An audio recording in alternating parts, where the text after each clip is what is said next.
You are listening to Void Frequency, a Void Mentality audio series. This is episode 1, The Life You Keep Avoiding. Today, we are exploring a concept that sits quietly at the edge of almost every developer's desk, every designer's screen, and every thinker's mind. It is what we call the void mentality. Specifically, we are discussing the life you keep avoiding. We often tell ourselves we are searching for clarity, or waiting for the right tool, or waiting for the perfect methodology to appear.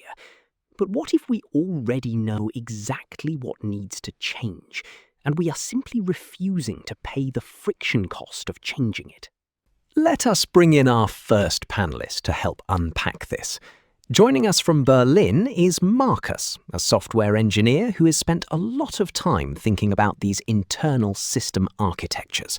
Marcus, welcome to the program. Yes, hello, Paul. Thanks for having me. I think, this whole idea of, waiting for clarity, it really hits home for me. In my line of work, we have this habit of optimizing our setup. We spend hours, sometimes days, configuring our editor or, adjusting our window manager or looking for the perfect note-taking app. And we tell ourselves we are preparing. We are trying to find the best way to start. But if I'm being completely honest with myself, the code I actually need to write, I already know what it is. I'm just, avoiding the uncomfortable friction of actually sitting down and failing at the keyboard for a few hours. That is a very striking observation, Marcus. The preparation itself becomes the barrier. We also have Elena on the line, calling in from San Francisco. Elena, how does this concept of the silent buffer look from your perspective? Oh, it is real. It is so real. I work in UI design, and we have this culture of constant inspiration gathering, right? We scroll through design portfolios, we read articles about process, we build these massive mood boards, and it feels like we are working. It feels so productive, but when you look closer, it is like a sanctuary for inaction. You fill up every single, hour with these inputs, notifications, feeds, micro tasks. And what you are actually doing is protecting yourself from having to make a hard design choice. You are avoiding the discomfort of putting a blank canvas in front of you and actually committing to a layout. It is this, tiny, quiet buffer that keeps you safe from the actual work. It is an elegant sort of self-defense mechanism, isn't it? We build a fortress of trivial tasks to protect ourselves from the one meaningful, uncomfortable task. Let us introduce our third caller, Kenji, who is dialing in from Tokyo. Kenji, what are your thoughts on this modern illusion of progress? Yes, hello, Paul. Hello, everyone. To build on what Elena was saying, I think we have created an environment where it is almost impossible to be idle. But we confuse this active state with progress. I see it in my team all the time. We have meetings to plan the next meeting. We write detailed documentation for systems we have not even built yet. It is a meticulous sort of planning, and it is a very persuasive illusion. You go to bed feeling, exhausted. You think, wow, I worked so hard today. But if you look at the actual output, nothing has changed. We used busyness as a shield. It is a shield against the anxiety of execution. And that shield is incredibly heavy to carry, yet we choose it over the alternative. I want to talk about that alternative and why we avoid it so desperately. The research suggests that the real threat is silence. When the notifications stop, when the terminal is closed, and we are just left with ourselves. Marcus, why do you think quietness has become so threatening to us? I think, when it is quiet, you do not have any distractions to hide behind. If I'm sitting in a room and my phone is in another room and there is no music, no podcast, suddenly all the things I am postponing, they bubble up to the surface.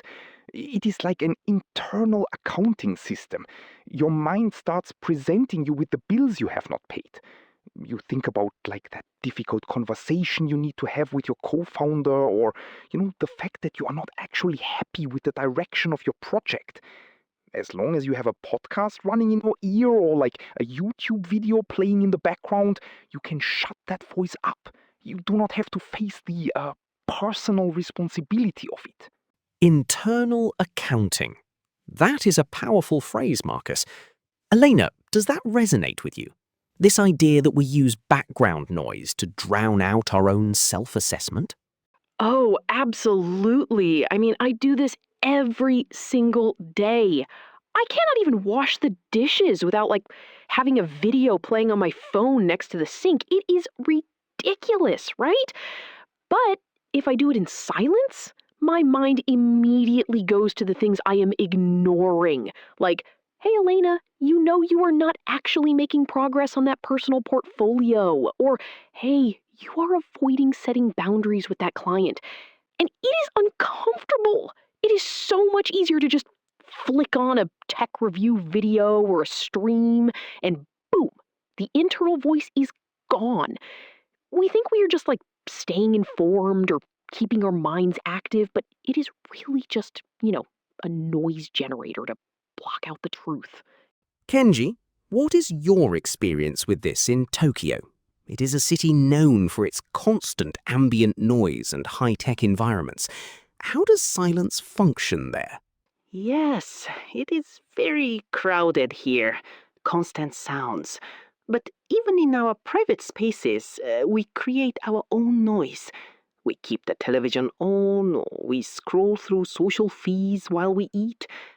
I think we do this because silence exposes our fear of failure. If you sit in a quiet room and you admit to yourself that you are, avoiding a major life decision, then you are suddenly responsible. There is no one else to blame. There is no algorithm to blame. It is just you in an empty room with your choices. And that realization of total personal responsibility, it is very heavy. It is easier to reach for the phone and find some noise. Yes, because the phone offers us a temporary escape from that weight. But there is a cost to that escape, isn't there? It is not free. The research refers to this as a compounding debt.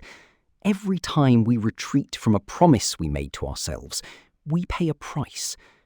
Marcus, how do you see this debt manifesting in your own life or work? It is erosion of self-trust, Paul. That is the biggest cost.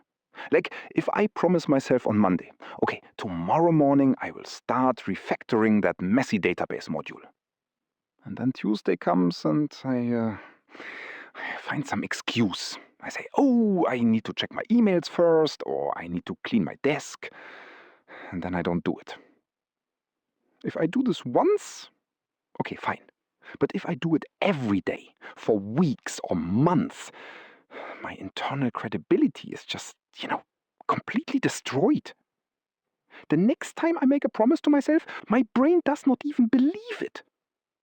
It is like, why should it? I have a history of defaulting on my promises.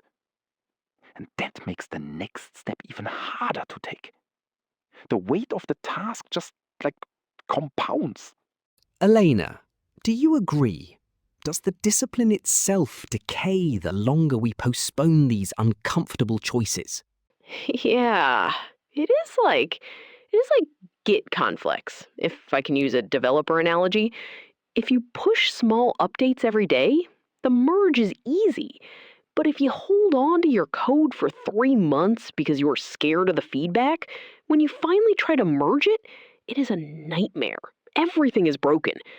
That is what avoidance does to your goals and your relationships. You postpone the hard conversation, and the tension just builds up in the background. It's not like it goes away, it just gets heavier and heavier to lift. And then you reach a point where you feel like completely paralyzed. You look at the pile of things you have avoided, and you don't even know where to start. It becomes a mountain of uncommitted changes, and the paralysis sets in. Kenji, when we reach this state of paralysis, how do we typically respond? Do we take responsibility, or do we slide into another form of avoidance? Often we slide into self-hatred. We start to feel shame. We tell ourselves we are lazy, or we lack motivation, or we are not, cut out for this. But the interesting thing is, this shame is actually just another distraction. It is a form of self-absorption. Because when you are wallowing in shame, you are still not doing the work. You are just performing a drama in your head. You are saying, look at me, look how bad I feel. It is a very clever trap.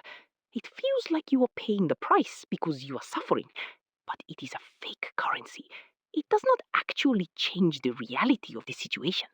That is an incredibly profound point, Kenji. Shame as a dramatic performance that keeps us from taking real action. It is a way of staying self-absorbed without actually moving the needle. Marcus, how do we break out of that loop of shame and avoidance? How do we take responsibility without the emotional theatre? You have to look at it, objectively, like you are inspecting a log file or a stack trace. When your server crashes, you do not sit there and scream at it or feel guilty because you wrote bad code. Well, maybe you do for a second, but then you stop.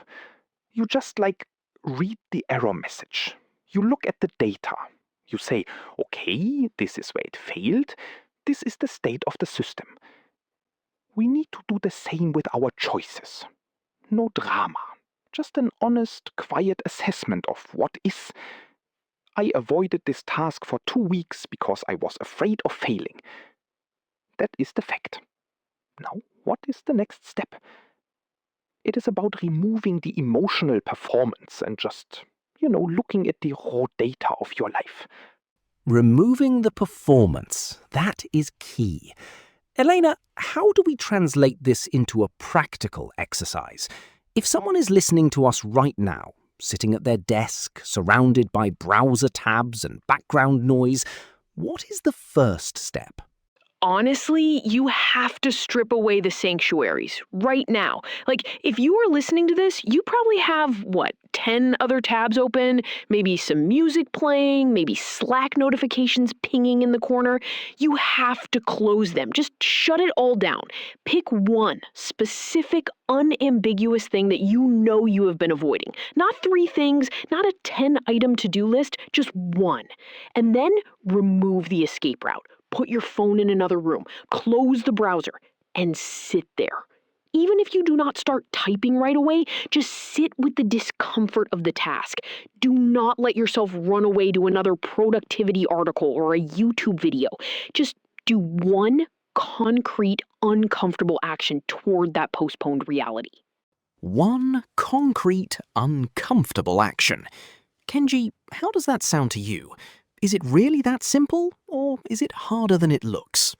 It is very simple, but it is extremely hard because our brains they are addicted to the quick release of tension that we get when we escape. When you close the tabs and sit in silence with a difficult task, the tension rises. Your brain will scream at you to open a new tab or check your phone just to get that, relief.